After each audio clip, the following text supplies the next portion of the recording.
გამარჯობათ. ჩვენ ყველანი თითქოს ზღვაში ვცხოვრობთ. გზა ყველგანაა და გზა არსად არ არის.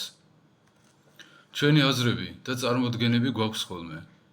ამ აზრებზე და წარმოდგენებზეა დამოკიდებული ჩვენი აღქმა რეალობისა.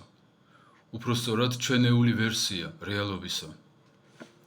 ვამჩნევთ ხოლმე, რომ ჩვენს გარშემო ყველაფერი იცვლება. არა მარტო ის, რომ ძველი შენობები ქრება და ახლები შენდება, რომ ქუჩაზე, სადაც გაიზარდეთ, უკვე სხვა ხალხი ცხოვრობს, რომ თაობები იცვლება. არამედ თვითონ ადამიანში ვხედავთ ხოლმე ცვლილებებს, ვისაც გუშინ ენდობოდით, დღეს უკვე ვეღარ ენდობით, ენდობით და ინანებთ. და იძულებული ვხდებით ხოლმე, ეს გვიბიძგებს, ეს გარემო პროცესები, რომ საკუთარ თავს ვენდოთ.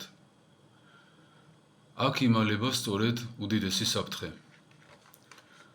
დაცემამ, მადლის დაკარგვამ, ჩვენში დანერგა მუდმივი მერყეობა, მუდმივი ცვალებადობა. რეალობის არაადეკვატური აღქმა.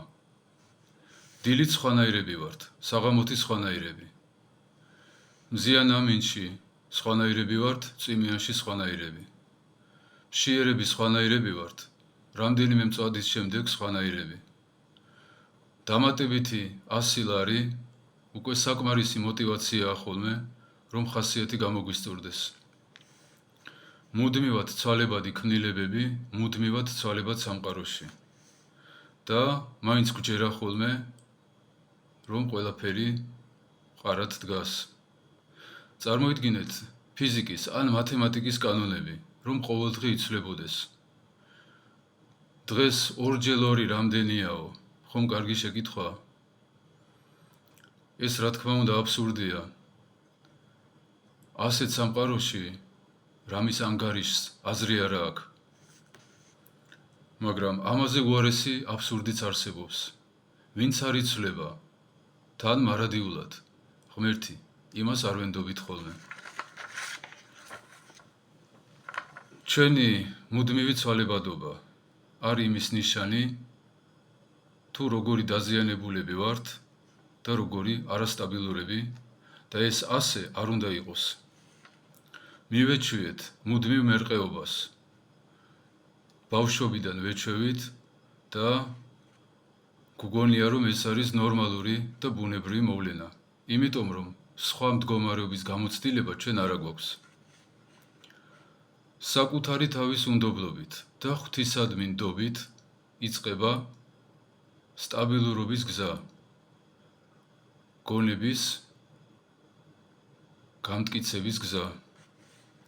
ვისაც სურვილი გააქვთ, რომ სამყარო დაინახოთ ისეთად, როგორიც არის ის სინამდვილეში და არა ისეთად, როგორიც ჩვენ გვეჩვენება.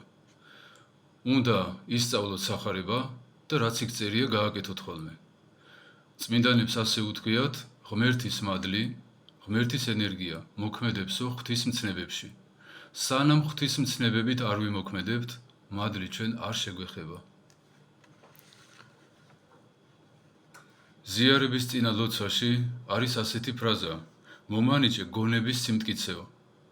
მხოლოდ სულიწმიდის მადლით შეიძლება ჩვენი შერყეული გონების გამტკიცება, დასტაბილურება და დამშვიდება. ღმერთს ვებარებოდეთ.